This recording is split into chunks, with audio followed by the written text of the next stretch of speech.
Hey, it's Tweeter's Digest, the podcast that actively loves its audience. Episode 1: Miss G Loves Serial Killers.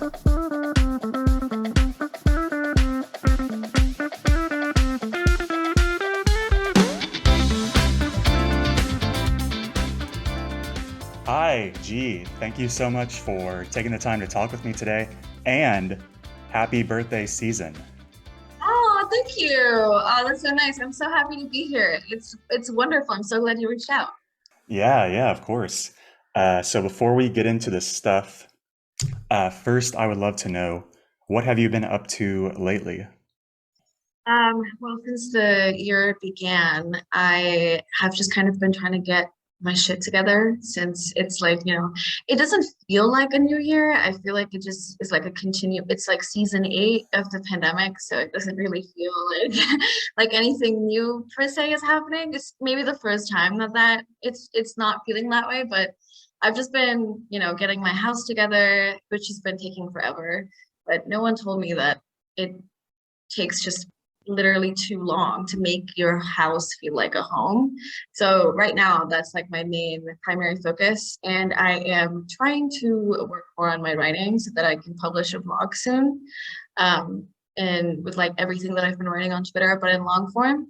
So I'm trying to do that at the moment. I've been talking to Visa about it a little bit, but that's kind of what I'm doing, like the two main focuses that I have at the moment. hmm Yeah, that's awesome. I'd be excited to, read whatever you put out. Season 8 of the pandemic's interesting too, because most people be on maybe season 3 or 4 at most, but 8, sounds like you've had a lot going on the past few years, relatively for a Yeah. pandemic. I think my life has kind of always been that way, even before the pandemic. So now it just kind of it feels even more like a lot more is happening all the time. When I lived in New York, one of the main reasons that I loved it so much was because every day you would do 600 things. So 24 hours always felt, I felt like I did so much and I met so many people that time always felt really extended. And I really enjoyed my life because I never felt like I was running out of time. I felt like I had a lot of it. And with the pandemic, weirdly enough, it's the exact same thing. So much happens all the time, even though I'm in a completely different country now, that it's a little bit overwhelming. Sometimes I'm just like, I would like just 1 week to be boring and like for nothing at all to happen at all. Like I just want to lie in my on my couch and like watch TV and like just be bored. Um, but if that does happen, I get too bored and then, I will initiate activities myself.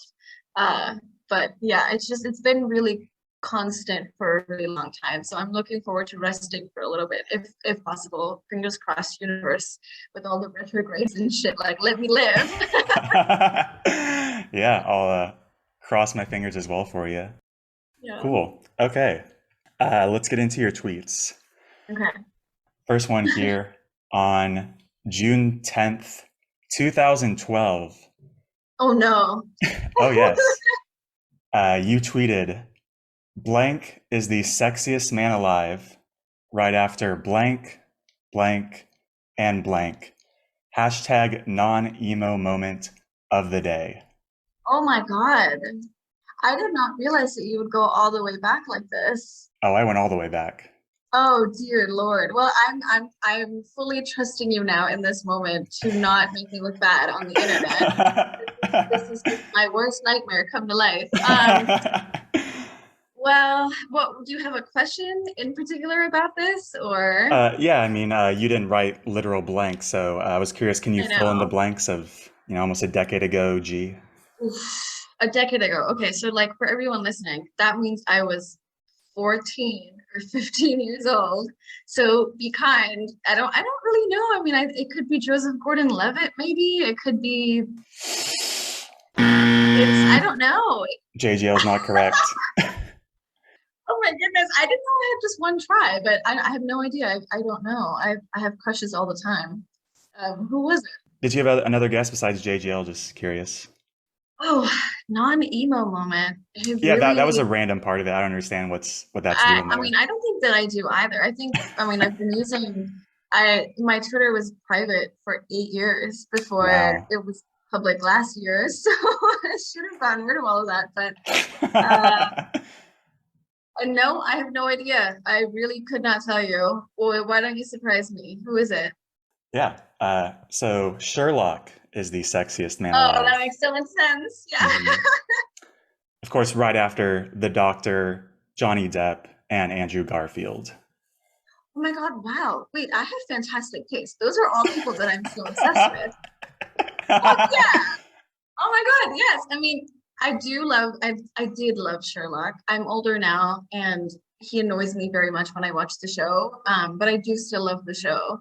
I actually find Moriarty a lot sexier than Sherlock. I'm more interested in the serial killer than I am in the sociopath. It's pretty But common, I think. yeah, all of those, yeah, I love Andrew Garfield. He's still super sexy. Johnny Depp, yes, absolutely. And the Doctor, but I particularly meant David Tennant, from Okay. season hmm 5, I think, is David Tennant's Doctor of the season. So yeah. Yeah, and Sherlock is Benedict Cumberbatch, right?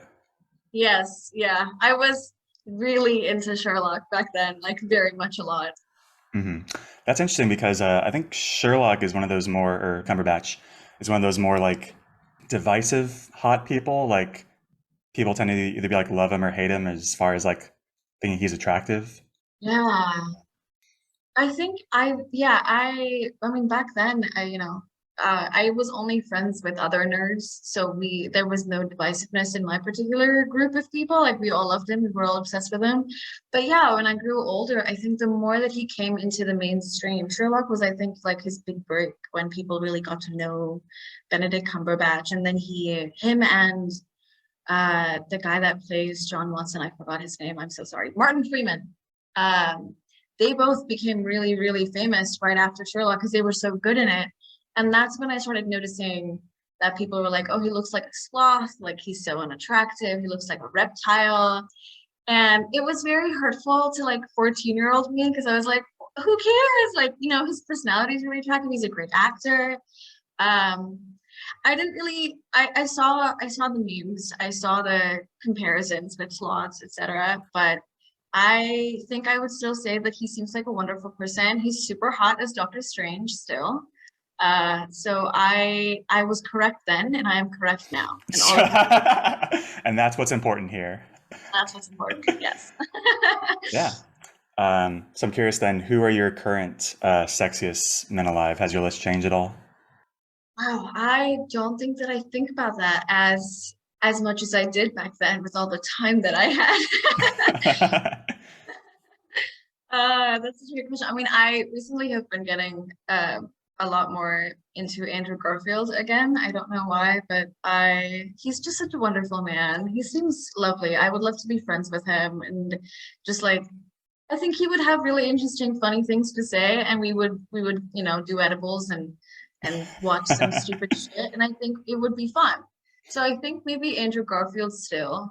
I still think all of these people are hot. I would add Moriarty. That's Andrew Scott.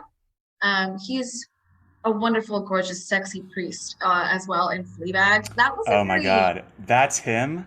Whoa. yes. Okay, yeah, I watched Fleabag. Yes.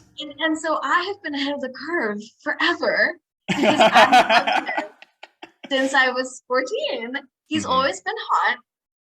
And so when people watched Fleabag and they were like, oh my God, the priest, I hadn't watched it yet. And so when I saw who they were talking about, I was like, oh, I have been saying this for so long. He's so attractive. Him and I think I would add Hosier. I would climb that man like a tree. Um, he is incredible. So talented, such a charming, lovely, unbelievably deep. Like I hate to like he's very deep though. Like his lyrics and the way that he feels things and the way that he makes you feel things is very sexy. He has very like sexy wood nymph vibe, very very hmm earthy, but very sexual, very sensual. So I really like that about him. But I mean, you shouldn't ask me this question because now I'll just keep going on forever. Okay, okay. I guess for the sake of the audience, then we'll move on here. But yeah, that's a very cool list. Thank you for sharing. Yeah, no worries. Yeah, next. On September 9th, 2013, Oh my God. Okay. you tweeted, an alpha female really gets a guy's boxers in a twist. Amusing, really. Um, yeah, I'm not wrong. I am correct. I don't know what 15, 16-year-old me was going through, but obviously someone was pissing me off. And I did have the reputation in high school and of being intimidating, especially to boys. And I used to take that as a compliment, but really I was just a huge bitch. Um, and they were not wrong about me being intimidating. I was just mean and sarcastic and used that as like defense mechanism. So I was really mean, but I think I did a lot of things back then that like I had to be working with a lot of boys, and it was not entirely a co-ed school, so people were not comfortable with the opposite gender. And I think that, if anything, I think that really it just reminds me of how much shit I went through in high school when it came to boys. So that's probably where it's coming from. Hmm. Yeah, that checks out. I was curious, what are the traits or characteristics of an alpha Of an alpha female? female. Hmm. It's so funny that I tweeted that. Oh my God. I really should have asked you more questions at the beginning of this. Like, where are you getting my tweets from? From Uh, your timeline. Good Lord. Okay. An alpha female. I think back then my traits would be very not nuanced and, like what a teenage girls would do. But now that we're coming up with them, I think you can help me come up with them together. Hmm. I would say one of the traits of an alpha female um, would be like a sleepy sort of confidence. There's no broadcasting of confidence per se. It just kind of oozes through her. Does that make sense? I'm getting a little tripped up on sleepy. I guess it makes me think of like passive, which I know like isn't quite correct. Yeah, it's when you meet gurus that are really charming and they like actively like gurus or like philosophers that are very charming, and like you really tend to trust them because they don't seem to be trying to sell you anything. Like they Hmm. just kind of walk through with like this very it just like there's a knowledge in them that just they don't feel the need to sell it to you or broadcast it to you. It just kind of happens from the way they move through life. And I think an alpha trait for a woman would be that kind of confidence. It Hmm. just kind of it's not something that you have to broadcast or talk about or insist upon too much. Hmm. I insist upon mine all the time, so I wouldn't qualify. You're not an alpha, is what I'm hearing. Um, But yeah, what do you think? yeah, I mean that makes me think of. I'm not even sure if this is gendered, but just the idea that someone's like so secure in themselves that Mhm. they're gonna do or be whatever they do and whoever they are, and you're welcome to join in or observe or appreciate or none of those things, and they'll be Yeah. fine either way. Yeah. Yeah, I think any of my traits that I'd come up with for alpha females will probably not be particularly gendered, but Hmm. yeah, I think one of my tweets, like I don't know if you will bring up or not because it's not funny enough, is what I talked about how the people that I find most interesting are people that are playful without being needy, and I think that that's the kind of trait sort of adjacent to that, right? Like when you're that secure, you don't come off as needy at all. People are attracted to you because you're so secure that they don't feel like you need anything from them. So they don't feel pressured or burdened. They just feel like there's a light and free space around you to exist with you. And it'll just be like a very relaxing space to be in. Hmm. Yeah, yeah. This actually like ties in to the topic of your next tweet. So let's jump into that. Okay. Okay. Yeah. On November 19th, 2014, you Uh-huh. tweeted, meets cute guy with mesmerizing blue-green eyes, says, fuck, your eyes are beautiful. Wonders when she became such a cliche flirt. Oh wow, that's so funny.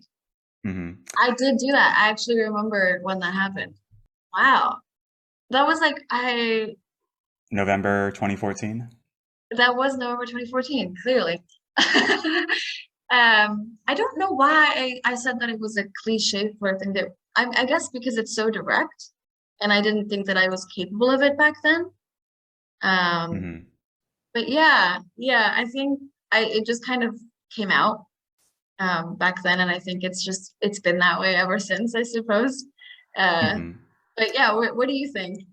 I was just curious to know what are your thoughts on the usage of cliches in flirting? Yeah. Um, well, I think one of the main cliches when it comes to flirting in mainstream media and when you're actively trying to make it look like it is flirting, like it's very, again, it insists upon itself. It's very aggressive. It's usually some sort of over the top pun, some sort of sexual innuendo. And those are like the very, like now my idea of cliche would be with those kinds of flirting. I think back then what I meant was I'm so shy. I cannot believe that I was able to say that out loud to a person instead of kind of be doing it in a beating around the bush subtle way, which was something that I did a lot more back then. But right now, I think that's what I would do. When people think of flirting, they think of actively expressing sexual interest, and that's not what I think of when I think of flirting at all. But I think that's what my cliche definition would be. Very insistent. Hmm, interesting. Yeah, I think to me maybe the focus on the eyes might have been a part of it at the time. Like Yeah, saying someone has beautiful eyes might be like one of the default yeah. compliments just to someone you don't know. Yeah, I agree. That's probably a main thing too, right? Because I mean, I have brown eyes and I'm Indian. I was surrounded by Indians most of my life. I think that might have been one of the first times that I saw somebody with blue green eyes in person. Wow. Uh, so that would have made sense that it would have just popped out and I would have been like, oh wow, they probably hear that all the time. But for me, it was actually really rare. Hmm. Um, so then to get away from cliches, is it just a matter of paying more attention to the other person, noticing sort of less obvious or on the surface things, or maybe things about their personality that might go under acknowledged? Like, how do you get away from cliche flirting then? I don't think that there's a need to get away from it per se. I think it adds to the whole situation depending on what you're going for. I don't think there's anything wrong with it. I think the only time that I find it a bit much is when it's like, very overt sexual innuendos or sexual aggressiveness. I don't think that's necessary. But depending on your relationship with the person, it might be totally fine too. So I just find it a little bit distasteful if you don't know the person very well, and it's just kind of like the kind of messages that you get on Tinder when people don't know you very well, right? Like it's a bit much when that happens. But I think if you did want to step away from cliches, I think paying attention would be my answer. Yeah, and paying and asking questions. I mean, I think I have a good example of that from when I was at a party and I asked somebody what they did, and it was a party in Seattle, so they instantly started telling me that they worked at either Amazon or Microsoft. I don't remember which one, and I cut them off, and I was like, I really don't care about that part because all of you here probably work at Amazon or Microsoft. I meant, what do you do like when you're not working? Hmm. And they told me that one of the main things that they liked doing was running. And so I asked them why, and they thought I was making fun of them. And I was like, no, I actually don't understand it because I personally have never been able to really get into it. I think I'm probably doing something wrong. I genuinely would like to know why you like it so much because it's the first thing you came up with. And we talked about it for a good 30 minutes. And I gave them some observations of what I thought they were saying to me. I repeated what I heard and told them what I thought they were saying to me and if I was right about it. And they said that I was. And also that they didn't think that they'd said that to me, but somehow I'd caught on to that. And it was something completely different about their personality, not about running per se. Um, and that was one of my most successful like ways to make a friend and flirt with people, right? Like I just paid attention to this person and he was really, really happy that I cared enough to ask at the end of it. And when we still talk, he's a wonderful person. So I think that that's what would be going against the grain of cliche flirting. It's just asking really good questions and repeating what you hear back to the person. Hmm. Yeah, and in that case, you're able to glean their personality just from their descriptions of why they love running. That's clearly you're Yeah. paying attention, listening to what they have to say. It's very appealing to them, like that you're listening so intently. So that's like to me like a very non-cliche form of flirting, just that deep, deep attention. Yeah. And then at the end of it, it's a gift that you get to give somebody because they feel really seen and you actually make them feel like you're hearing them out, which is probably not very common meeting somebody at a party 5 minutes into it, right? Um, Hmm. and that's a gift that you can give anybody all the time. It doesn't really need to be sparked by romantic interest, which is another non-cliche way of doing it, flirting with your friends, flirting with people that you have no romantic interest with, but it's a gift that you get to give to them regardless. So I think that's probably a good thing to do as well. Yeah, yeah, that's beautiful. And as far as the sort of getting to know someone at a party or in any new context Mhm. problem, I found instead of what do you do, a nice way to get away from strictly work is asking someone, how do you like to spend your time? Because That's a good one. unfortunately, a Yeah. lot of people don't love their job. So you ask them how they like to spend their time, they'll think about things outside of work at first. Yeah, yeah, I do like that a lot. I mean, I met one person that was very interesting at that party, and they made video games for Amazon, but still, they made video games. Can't get away from it. It was either Amazon or Microsoft. I don't know. Those are the two main places that people work at there. But yeah, I think, yeah, that's a wonderful question. I think one of my favorite questions that I got from Visa, one of his threads, obviously, was, "What is your relationship like with blank?" And that really gives them a way to tell you what they'd like to say about something. And you're not assuming a positive or negative relationship. You're just asking them what their relationship with it is, which is very open-ended and really gives you a lot all at once. Hmm. Yeah, that sounds very similar to another one a friend told me, which is uh, tell me more. So if they say something interesting or just Yeah. mention something that seem to care about, just give them space to expand on that. No, agenda or idea what they'll say. Just tell me more. Yeah, actually, it's so funny. I didn't even realize that I do that a lot till you just mentioned it. But I do actually, because when that guy told me that he liked running and then he explained it to me, I still didn't fully get it until I said, "Tell me more," about two more times. And then I was like, oh, so is this what you're saying? Like, are you saying that you actually really like being able to see progress in real time? And you might be the kind of person that you really like to see things stack up? And you really don't mind incremental progress. So it feels really good when you're able to actually like visibly see that and feel it. And they were like, "Yeah, oh my God, that's exactly what I was talking about. How did you get that from running?" And I was like, "Well, you said it. It's not that I have some superhuman hearing or listening. Like you told me and I just heard. That's the only thing. I was paying attention. Yeah. I was paying attention." Yeah. Hmm. Um, that asking or saying like "tell me more" twice, that reminds me of I think there's some either introspective tactic. I forget what context this is most commonly used for, but basically you get someone to ask like why about something they do or something they're struggling with, and then you get them to ask why about the answer to that why like five Mm. times to like really drill into like the actual core of who they are and what the actual like essence of their personality like what that has like what like that's the true why. It's like some facet of some core facet of themselves like is the actual why that they need to ask themselves why five times to actually access. Yeah, yeah, and I mean sometimes people find that very annoying. But I feel like if in certain contexts, if people feel like they've consented to that much like almost interrogation, but not quite, like in an introspective like challenge, more like, I think usually the context is someone came and asked you for advice and they're not answering the question that you're asking them, right? Like you want the answer to the fifth why, and they're giving you an answer to the first. So the easiest way to do that is to keep asking why till they tell you what your actual answer is.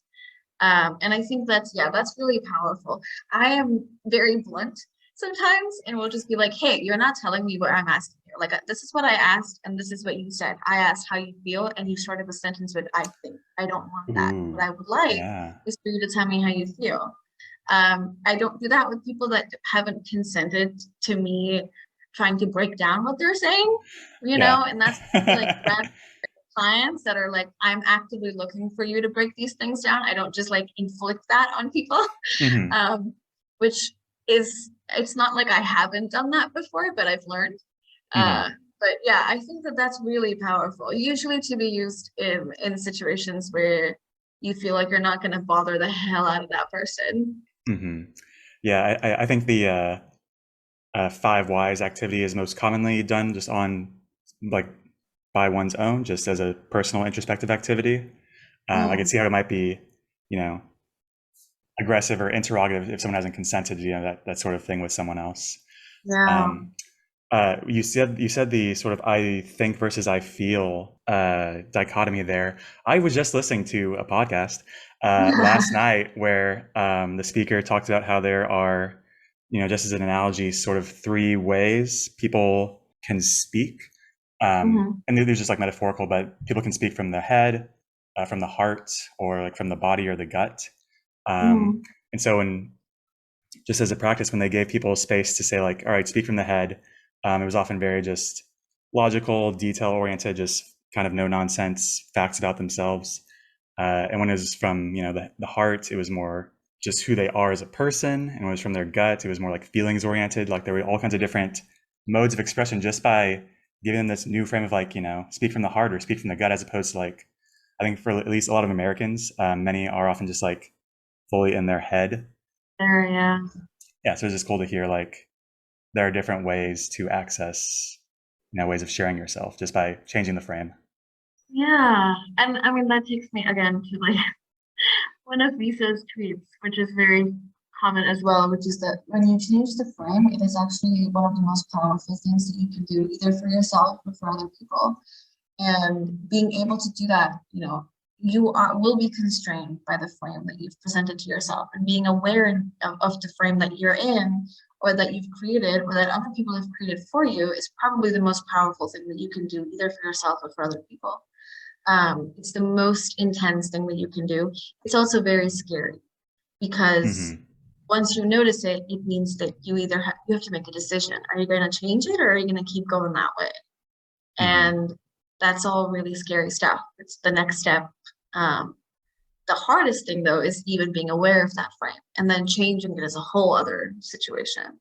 But yeah, these frames are like wildly important and so crazy what you can get to know from people from just changing the way that you frame things or showing them a different frame. Hmm. It might seem really obvious to you, for example, but like it might not at all to them. And Hmm. changing the way that you frame something, it might change someone's life. Hmm. So you never know. Yeah. Yeah. So speaking of frames, in your next tweet, you seem to demonstrate a very particular one. So let's move on to it. On October 12th, 2015, you Mhm. tweeted, reached the point where IDK if the disproportionately large number of people saying, you're a freshman? You seem confident, is a good/bad thing. Huh. Yeah, I did get that quite a bit. Every time you read a tweet out, my whole face goes all red. I don't know if you're seeing that in the video, but Yeah, every it single comes time. through. Oh, good Lord. I'm not fully understanding what I'm saying. I guess I'm saying, oh, I don't know if it's a good or bad thing. Yeah. Hmm. I think looking back now, the people that I got it from most were it was not coming as a good thing. It was coming as like you seem a little too sure of yourself for a person that just got here. And the minority was actually professors, and they meant it in a good way because I ended up becoming friends with all of those people, and we're still friends now. So the people that meant it in a good way were the people that were actually professors. The people that meant it in not the best way were like juniors or seniors and like clubs and stuff like that, where they were like, "You seem a bit much for a freshman." They probably weren't wrong either. I used to wear business casual every single day, wear heels every single day. I did like, I mean, I wore heels to the point where around third or fourth year, my doctor was like, you're either going to stop wearing heels or your tendonitis is going to get worse. So you can pick one. And so I stopped wearing heels and I don't own any anymore. But yeah, I was very self-assured back then. Not that I'm not now, but in a very different way. I was very like working 3 jobs and 4 internships and then like at different clubs and on different executive boards. I did a lot of stuff all the time. I had a place where I would sleep for about 3 to 4, maybe on a good day, like 6 hours. But that was my life for a good part of college. And the people that meant it in a good way were the professors that were like, I see you working really hard. You might want to calm down just a bit and just like stop, running on Adderall and coffee sometimes. Because we're friends now and they were like, you did a lot all the time. It's kind of easy to be self-assured and confident in America, I'm not gonna lie, because people don't try very hard. I went to NYU and the standard of trying and working hard in America, I don't know if it's America or if it's just NYU, but it's supposed to be a really good school and it is. And people are extraordinary. And they were in my major. They were incredibly talented, and I was a very small fish in a very big pond. But a lot of people didn't try very hard in the first 2 years that I was there. It wasn't difficult to impress people. You just had to try a little bit. And they were really happy that you cared enough to try. And Hmm. I guess a lot of people just didn't, I don't know what this schooling is like entirely in America, right? But like in India, it's really competitive and you try really, really hard all the time. You're at like 99% work mode. So I was relaxing in America in the first year or two. Wow. And like it was calm for me. I was like, oh, this is easy. I spent only 22 hours on this thing, whereas I could have spent far longer as I used to in school because a lot more was expected from me in high school. So I think the people that meant it in a bad way, they're just wrong and I'm doing great actually. So Wow. once again, I was just right. I always have been. Always will be.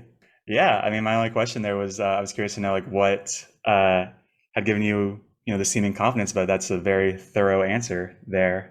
That's so Yeah, I've cool. done a lot of introspection over many years, so I Hmm. do know what I'm talking about when it comes. I guess it's kind of cool for myself too to be like, oh, I kind of know where I was coming from in this scenario from 6 years ago. Thank you for that.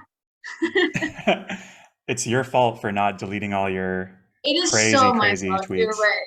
You're Hmm. so right. Oh Yeah. goodness. I'm gonna do it right after this podcast ends. No, no, I need to link them in the show notes, G. Everyone deserves to read them. Oh Lord. Okay. Oh, that's so funny. All right, next Mhm. tweet. Let's go. Just want to get through these here. All right. Let's do it. Yeah. On August 26th, 2016, you Uh-huh. tweeted, I understand hella intimate, platonic, opposite gender relationships more than most people. Trust me. Yeah, I agree with that. I really do. I mean, back then, definitely. I think I was 19, 18 or 19. Um, and I still have incredibly intimate platonic relationships with people of the opposite gender, and I still think that I understand it better than most people. I just because I have a lot of experience with them.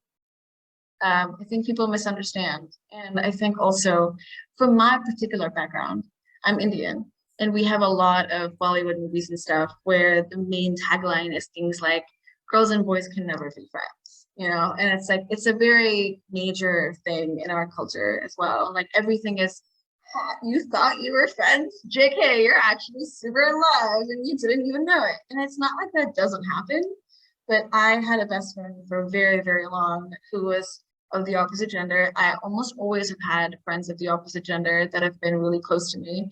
And we have not been in love. We have loved each other very, very deeply, Hmm. in ways that, there's like this pyramid hierarchy of love where it's like romantic love is right at the top, and then it's friends, and then it's family, depending on who you are as a person. And that never made sense to me. A lot of my intimate relationships that are platonic are very deep. I still say that some of my best friends to date, regardless of gender, are my soulmates. More so than I think I don't think that I've met a romantic partner yet that I would say would be like my soulmate in the way that I would say about my friends. Um, Hmm. but yeah, you should trust me. I do know more about that than most people. Yeah. Yeah, I just want to know like what are the like the details here of the things you understand about these relationships that most people don't know. I think actually, you know what, being on Twitter recently and just kind of moving through it in the way that in the way that I do, I haven't really made my views on romantic love being romanticized very explicit. I don't think that I've tweeted about that, but I've always I've always thought it. I've always had this image of like this pyramid is wrong and that's not how it works. And funnily enough, I've made a lot of friends that are poly or poly adjacent, and I'm not. But I've had a lot of conversations with people because they're like, well, this is kind of what we're talking about in our communities as well, right? That like there are different kinds of love that you feel, and they're not really, it's not really easy to pin them down into specific boxes, even if you tried. They kind of merge, they go back and forth. You never really know. Um, and I think that that's one of the main things is that you can't pin it down. Sometimes it's more intimate than a romantic relationship, but that doesn't make it, uh, I don't know, like less of a priority or more of a priority, like depending on what's going on in your life. I think that's one of the main things is that a lot of people would either look down on me for prioritizing my relationships that were with friends over romantic situations, or would also I was friends with a lot of guys, and if they ever prioritized their relationship with me, it was seen as a very direct affront to their um, girlfriends at the time, Hmm. either by the girlfriends themselves, and sometimes it wasn't even the girlfriends, but it was like other people. I was unfortunately popular, so people talked about the situation quite a bit, and I mean this in like the worst way too. Like I was more infamous than famous, you know what I'm saying? um, Sure. I was a divisive character. But yeah, it was, I think that's where it was coming from. There are people that I've met of the opposite gender that are in serious relationships at different ages, and we have very close relationships, and it is not at all disrespectful or in any way threatening to their romantic partners, you know? And I think that that level of maturity was something that I probably was not encountering too much when I was 19 and I tweeted that. And I was kind of looked at as weird and wrong, and it was probably bothering me. So that's probably why I tweeted that. Hmm. Yeah, this sounds like it's, tying back to the security idea that someone who is secure in their relationship, like a woman secure in her relationship with her boyfriend, wouldn't even be threatened by, the guy being friends with the infamous Miss G. Yeah, I there are a lot of factors going into that. You know, we're children, 19 or 16 or whenever I was going through that, like we're all figuring things out, ways and modes of being. So Yeah, cool. Thank you for sharing that. yeah, Next tweet. next tweet. Lord. On December 18th, 2018, you tweeted, sometimes I think about how I let men have sex with me when women exist. And then I'm like, wow, bitch, why? And I still haven't found my answer, which is why I still go to therapy. Oh wow. Oh my God. Wow, I really, you know what? You're really exposing me right now because I still think this. I just don't say it out loud on my Twitter. Um, that's so funny. Yeah, I mean, yeah. I actually actively get been to therapy because I mean the really honest answer is that that is a humorous way of me to deal with the fact that I was never fully comfortable with my sexuality because I was raised in a shame-based and conservative culture, and so no one was really telling me what to do because I didn't tell them what was going on with me. Like I knew I was gay since I was 16, but I lived in the Middle East and come from an Indian background where this is very taboo. But I came to NYU and I finally felt safe and secure and not like I had to hide anything, but I still haven't fully gotten rid of a lot of the shame that I carry and a lot of the worry and fear that I carry around this. So that was a fun way for me to be like, damn, dude, like you're really still struggling with this. And I still am. Like that's still something that I'm struggling with, but it's not at the forefront of the stuff that I need to deal with at the moment. So I'm not actively focusing on it, but I was for a minute. I really was. I was like, this is something that I should unpack. All of my friends are queer. Almost all of them are queer. I knew that I was gay before most of my close friends came out. But they're still all far more comfortable with their sexuality than I am because they're almost all of my queer friends are American. Um, and so we've talked about that a lot. We still talk about it. And every time I have a small win when it comes to my sexuality, I tell them. And they're always like, I'm so proud of you. Like, you figured this out. That's great. That's wonderful. And we're really supportive of each other. So that was a humorous way for me to kind of try to deal with that. It's true. Like, there women do exist, and I'm really, really attracted to them. And I still struggle with figuring that out for myself. So, Hmm. Yeah, yeah. Knowing it's probably a humorous sort of response to difficulties with your sexuality just in your environment growing up. That really colors the tweet a lot. Thank you for sharing that. yeah, no worries. Yeah, I mean, I'm still figuring that out. It's really hard. I didn't realize how long it would take for shame to dissolve. I think that's kind of the only way for it to go. You know, you kind of have to look at it and actively try to melt parts of it away, but it's still there. And it crops up in ways that you would never expect. It really is mostly shame. Like there's a voice in my head telling me that I'm sinning, you know, and it's not my voice, but it exists. And I know it's wrong, but it's still there. And ideally, it wouldn't exist at all. But I don't quite know yet how to get to a point where I don't have that voice in my head. So we're still Hmm. figuring it out. We're still going to therapy. Therapy rules. Yeah. Um, yeah, my serious question from this, I would be curious to know what have been your biggest takeaways from going to therapy? Oh wow. I Oh know it's my a gosh. huge thing, just maybe just a few like things that immediately jump out. I know people are really, you know, on and off about therapy. Some people are like, it's been wonderful. Some people are like, this sucks. I'm not even going to engage with the people that think that it's just for crazy people, because that's the culture that I come from, where even now my mom will say that if I go to therapy, it's because I'm crazy. That's why we don't talk. But there are I think that if you find the right person to do therapy with, it is life changing. It completely, I don't recognize myself from before therapy and after therapy. Like a lot of the tweets that you're reading, you know, before this one, I wasn't going to therapy. Um, and after therapy, I mean, I met the most wonderful person. She's incredible. I only stopped going to her because I ran out of insurance. Thank you, America. And then I moved to Dubai, so there was really no point.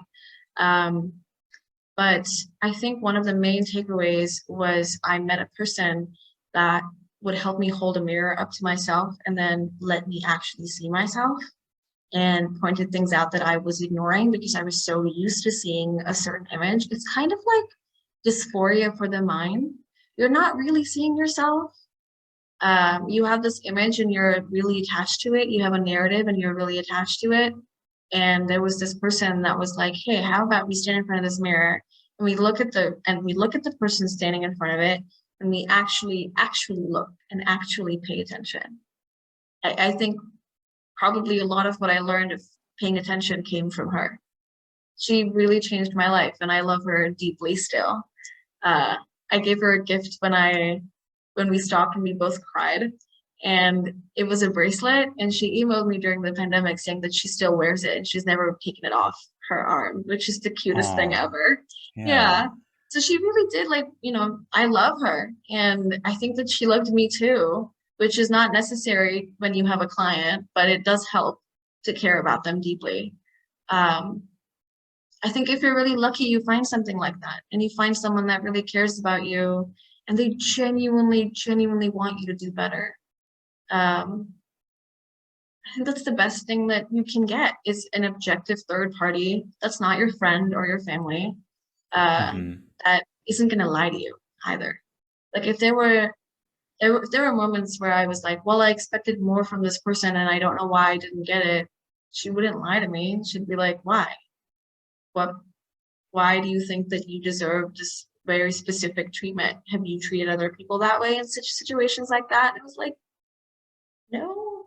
It's like, have you made mistakes with other people? Yeah, I have. And like, it's not invalid. She never invalidated me, but she also never lied to me about what was going on. And she pointed things out to me that I wasn't able to see because you're so in your own head. You really don't have anyone else to point out. And your friends and your family are kind of, they've been around you for so long too. They kind of also get blinded to your patterns. But a person that you see once a week for 2 years is not that blinded. They're able to see it and they're able to really point things out. She might actually be one of the reasons that I changed a lot of things about myself that were really bothersome to most people, but they kind of got used to it. One of which was that I was late to everything all the time. But the one thing that I was never late to was therapy. But Hmm. then when I was irresponsible with communicating that I was going to be late, she did not hold back. And she would tell me that she was very disappointed and expected better from me, and I should respect her time more. And she wasn't wrong. And I felt that way when people did that with me.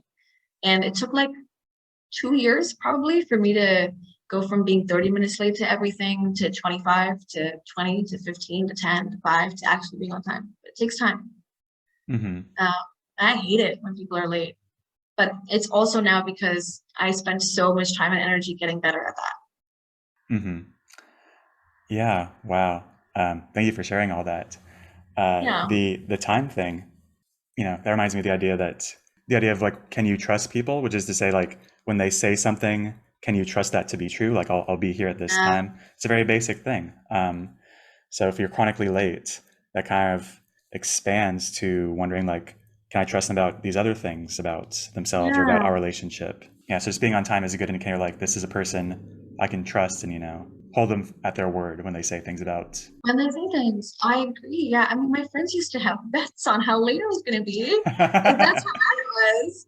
There was this one time, sophomore year, when we had a secret stand-up party, and I got there, and everyone started clapping and applauding, and I thought, oh my God, hey, like it's me. And they were like, no, most of us bet that you'd be more than an hour late, and so most of us won, which is why we're all clapping and laughing. And I was like, oh, that's not good. That's really bad. I mean, I'm glad you all won, but like some of you have to pay a lot of money to all of these people. And it's because you believed in me. That sucks. um, Terrible. But yeah, and the thing is, one of the main things too was that when she said that, it made me realize I cared so much about her. um and I love my friends so much. Like I am so completely in love with them, and I think it's the trust thing that I really wanted to change, where I was like, my friends trust me and they love me and they care about me, but if me being on time, uh at least trying to be consistently on time, made them trust me more, then it was an active way for me to love them in a way that was an action and not just words. And I was very guilty of that, of using my words to tell people that I cared about them, but not really showing up in the ways that I should have showed up to show them that I cared about them. Um, and being on time was one of the first ways that I learned to do that. Hmm. Yeah, that's incredible. Look at you. You're growing. Yeah. Girl is on fire.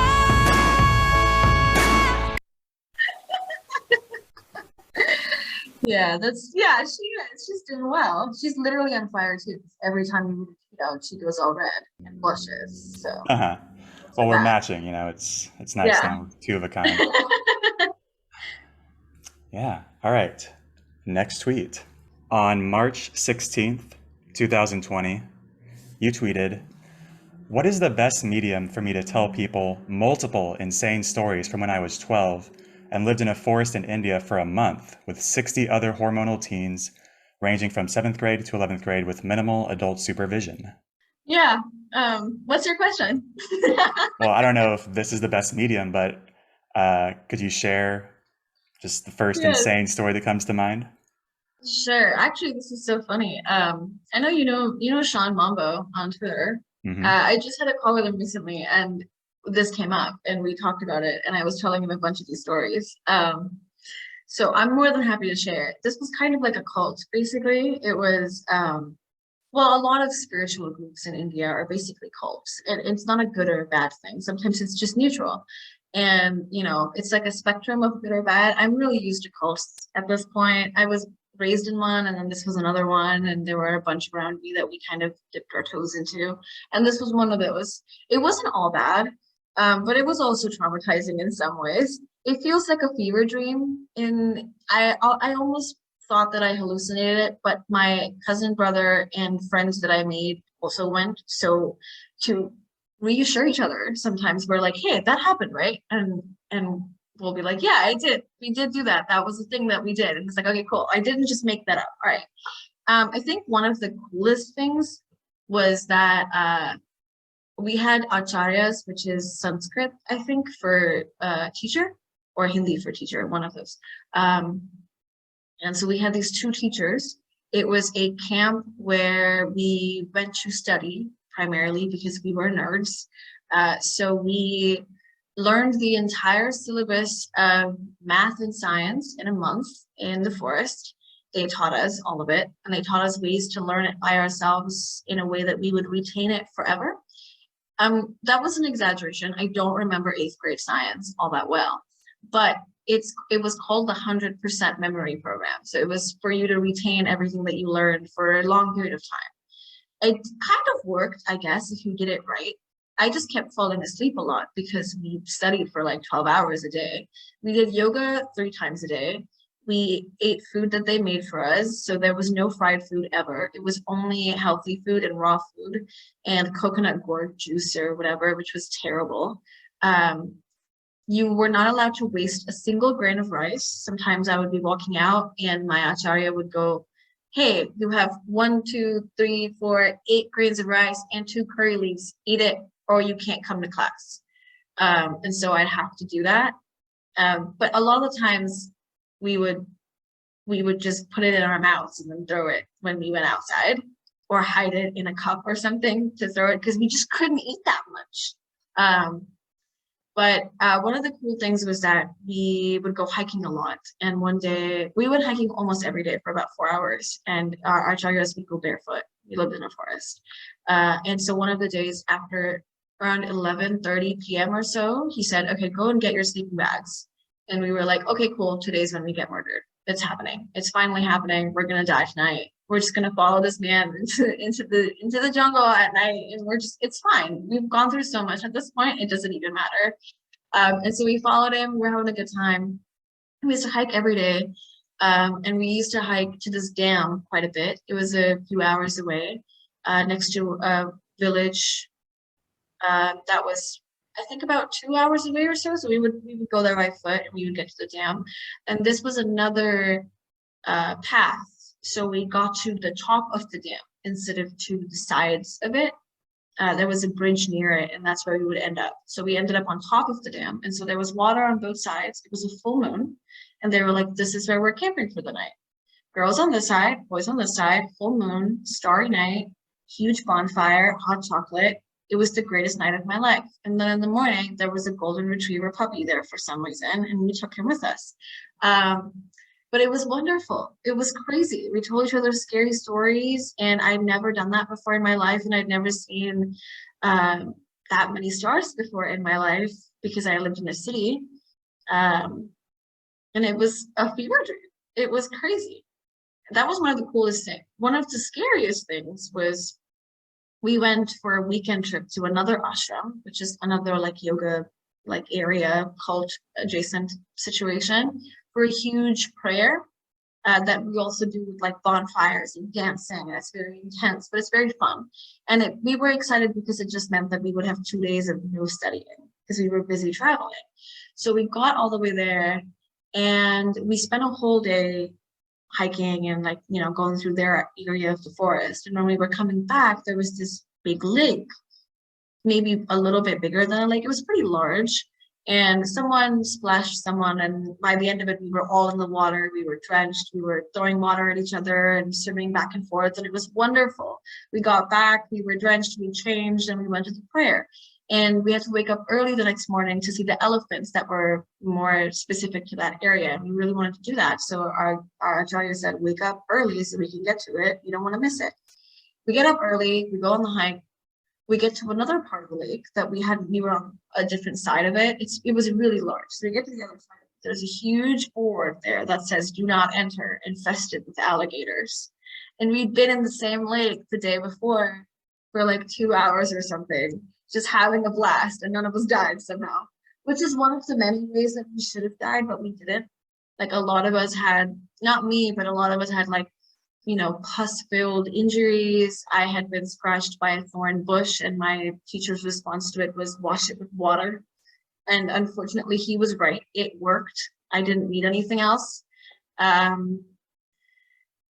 We talked to our parents once for 15 minutes, 2 weeks into the program. If a kid whined about being sick, we made fun of him because we were all Stockholm syndromed there. So we were like, oh, what a pussy. You just have poop in your blood, like calm down. It was like it was super weird. It was like the weirdest thing ever. And we know with all the other hormone stuff, like people liking other people and having crushes and making fun of each other and whatnot. And they would sometimes take the girls to go check the boys' dorms to see if they were dirty. They were. I don't know why they inflicted that on us. I think it was to embarrass them, to be like, look, we're going to take some girls to look at your rooms, so you should clean them because we can do this anytime. You had to wake up at about 4:45 to take a freezing cold shower to be able to get to your class at 5. If you wanted to take a non-freezing cold shower, you had to wake up earlier, around 4, and wait in line for the hot showers below. And the hot showers lasted like 3.5 minutes. But it was better than the freezing cold shower. Yeah, this is like some of the stories. It was pretty intense. I still don't think that it fully happened. I think that I made it up. It doesn't sound real to me when I say it either. But yeah.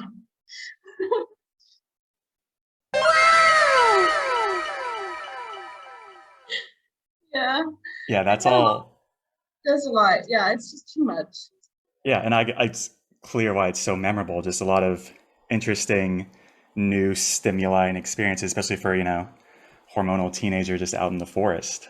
Yeah, why did our parents send us out in the forest with these random adults that they didn't fully know really well? They never did the program after us, probably because most of us were traumatized after that. Have they done it before you? No, we were the first cohort. The only cohort. The only cohort. And our parents were like, sure, we're going to take our kids into the forest. That's fine. They'll be okay because you said they're going to study. And we trust anyone that says that our kids are going to study. So, Go have fun. Well, you did learn math and science in a way you'll never forget, so. Yeah, in the way I will never forget. Well, I don't remember the content at all anymore, but I do remember how I learned it. Yeah. Yeah, so clearly a win. Wow, yeah, that was great. Very cool. Or, I mean, scary obviously and traumatizing and everything else, but it was fun for me to hear it. And honestly, even when we came back, we really didn't think of it as traumatizing until we got older. We were like, hey, some of that stuff was kind of fucked up. One of my friends got her period 3 times in 1 month. That was not normal. Yeah, she was afraid she was gonna die. I was afraid she was gonna die. It was also the first time I ever got my period in the forest. That was the first time ever in my life. So that was interesting too. I will never forget that. Second day there, I had to figure out how to do anything at all, and I really didn't know. So shout out to my friends in 9th grade that knew just a little bit more than I did and took care of me. Yeah, girls helping girls. Love to see it. Yeah. Okay. Next tweet.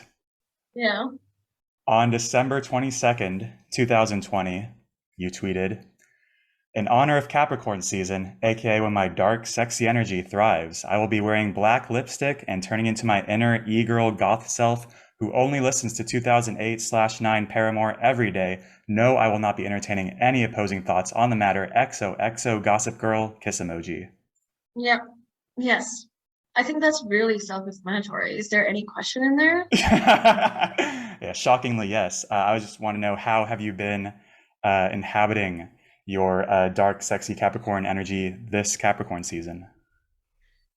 Oh, I think for me, it's been less dark, sexy, and more practical mountain goat energy this time, since we're the mountain goats. And a lot of this Capricorn season has been very much incremental steps towards progress and growth, which is a very Capricorn thing. Um, it's very frustrating. You have to be very patient. It takes a long time. But I think the foundation of all of that work has been done in like in this Capricorn season particularly. I've gotten a lot of foundational work done that I'm hoping will really serve me for the next year, if not more. So I think that's been more the vibe for this year. Hmm. Less black lipstick, more making 600 different lists, like all the Hmm. time. Yeah, I mean, that sounds very Capricorn.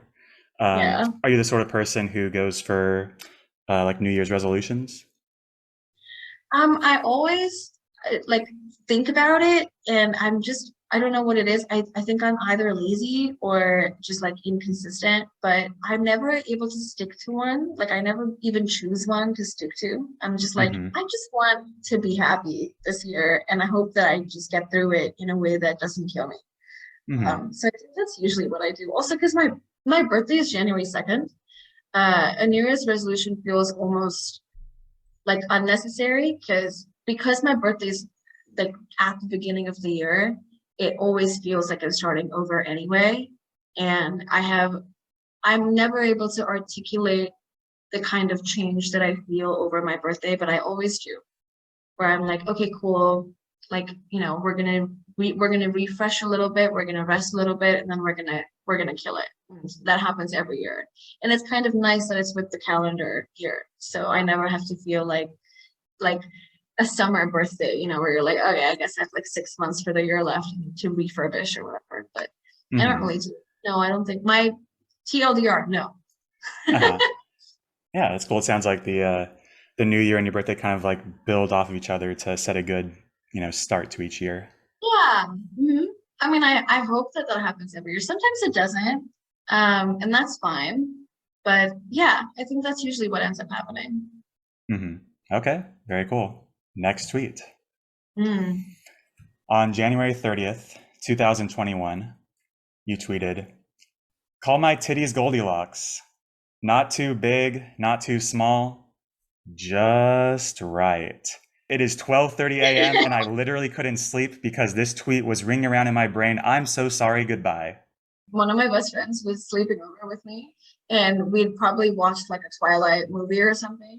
And I went to bed, and then I had to literally wake her up and be like, Amanda, I can I just tell you this? And then we both laughed for like 20 minutes, and she was like, yeah, you should tweet that immediately. And I did. And then we both went to bed for reals. Well, she went to bed at like 5, but I went to bed after that. Hmm. Yeah, I don't regret it. Thank you. I agree. I think it should have gotten so many more likes than it did. Like I was disappointed when I woke up to the number of likes that it got because it's really good. It's A+ top tier comedy. Yeah, I can see only 22. The Right. disrespect. Isn't that crazy? It's so funny. Thank you for finding it. This is the first tweet where I'm like, finally, thank God. Hmm. Yeah, I mean, honestly, going back, the sex with men, wow, bitch, why tweet, that only has 4 likes, and that's a banger. That's even Well, more because that was disrespectful. private, silly. I didn't want people to see Oh, all that stuff. yeah, okay. It'll get a few more soon. Oh, Lord. G, that was the last tweet I had from you. Oh, perfect. Yeah, before we wrap up here, I have one last question. I'd love to know, what are your favorite things about your Twitter experience? Oh, wow. My favorite thing about my Twitter experience is that I honestly, it's changed my life since I've been public. I've met people like you in person before I ever even like, I mean, we interacted a bit on Twitter, but then I actually met people in real life and it was so wild because I was like, oh my God, I think you were literally there when I was like, I'm kind of freaking out that you're all real people. You have a name and stuff that I know now and like that's wild. Like you're all beautiful, lovely, incredible, charming people. And that's kind of all I really want in life is to just like meet lovely people and have a good time and laugh and share beautiful moments together. Um, that's been the best thing ever. And one of the other things has really been, I mean, I've had a lot of crazy experiences and fun experiences, and I have a lot of PTSD and trauma and stuff. And one of the best things has been being able to talk about it and actively being able to help people with the same stuff. One of the main things was that, like, I'm a daughter of a narcissistic mother, and it's a lot of specific inner work that needs to be done with therapy, and there's a lot of resources. And it was amazing that I was able to share that with other daughters that needed the same stuff that I did. And I only started doing that work recently over the last few years. The best thing was being able to be like, oh my God, yes, like I did so much work so I can give you all of the resources that I have because I want your life to be better. And it has made my life better. It's so amazing that I just get to, I think it's the people. It's really just the people like Lisa and you and Sean and just like, I've met such Barbara. I need to mention her because I know she's gonna listen to this and I like and Kira. I love my girls. I love my dudes. It's been so wonderful. And I feel like I'm gonna start crying, so I'm gonna try to pull back. But I just love all of you so much. And you've just changed my life. And now I have even more friends all over the world. And I can't wait till I get to hug every single person ever, like 100 times, like just smother you with affection. That's not just over the internet. Mm-hmm. But yeah, and just like everyone's shown me different modes of being and different modes of living, like Oh I yeah. think my idea of like, yeah, that tweet with like, having sex with women, all of that stuff, like, sure. But I think I actually love men so much more after I went public and interacted with men that I was like, oh no, like I really do love men. Like I love what they have to offer and I really enjoy them as people. I think that they're wonderful and kind and silly, and we disagree in ways that's funny and stupid, but we also agree in ways that matters, and we complement each other in different ways. And like I met men that made me remember what it was like to care about them and really love them and adore them, and like really tap into that masculine energy. Like Seconds' dad posting is like one of my favorite things on the internet. He just posts about how much he enjoys being a dad, and every time I tear up, every time, like without fail. It's just so lovely. Like I love that people share that. Mm-hmm. It almost feels amazing that they trust us enough to share these things with us. It's very vulnerable and intimate. Oh yeah. And they trust me. They like DM me about stuff, or they like even just putting it on their timeline. I'm like, this is powerful stuff, and I feel really honored and lucky. Like it's a miracle that like I somehow found all of you and get to be part of it and get to witness it happen in real time. It's crazy. So Mm-hmm. Yeah, people sharing their personal experiences is absolutely one of my favorite aspects of being on Twitter. yeah, I remember you tweeted about how you wanted people to, share more personal stories because you wanted to hear more about that. Same. I agree with you. I love people's personal stories. I love hearing them talk about their lives.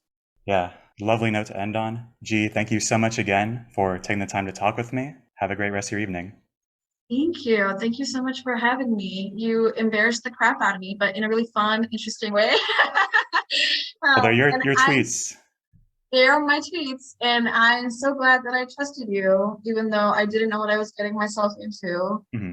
Oh yeah, there were so many worse tweets I chose not to include here. Oh, I'm sure. You're I'm welcome. sure.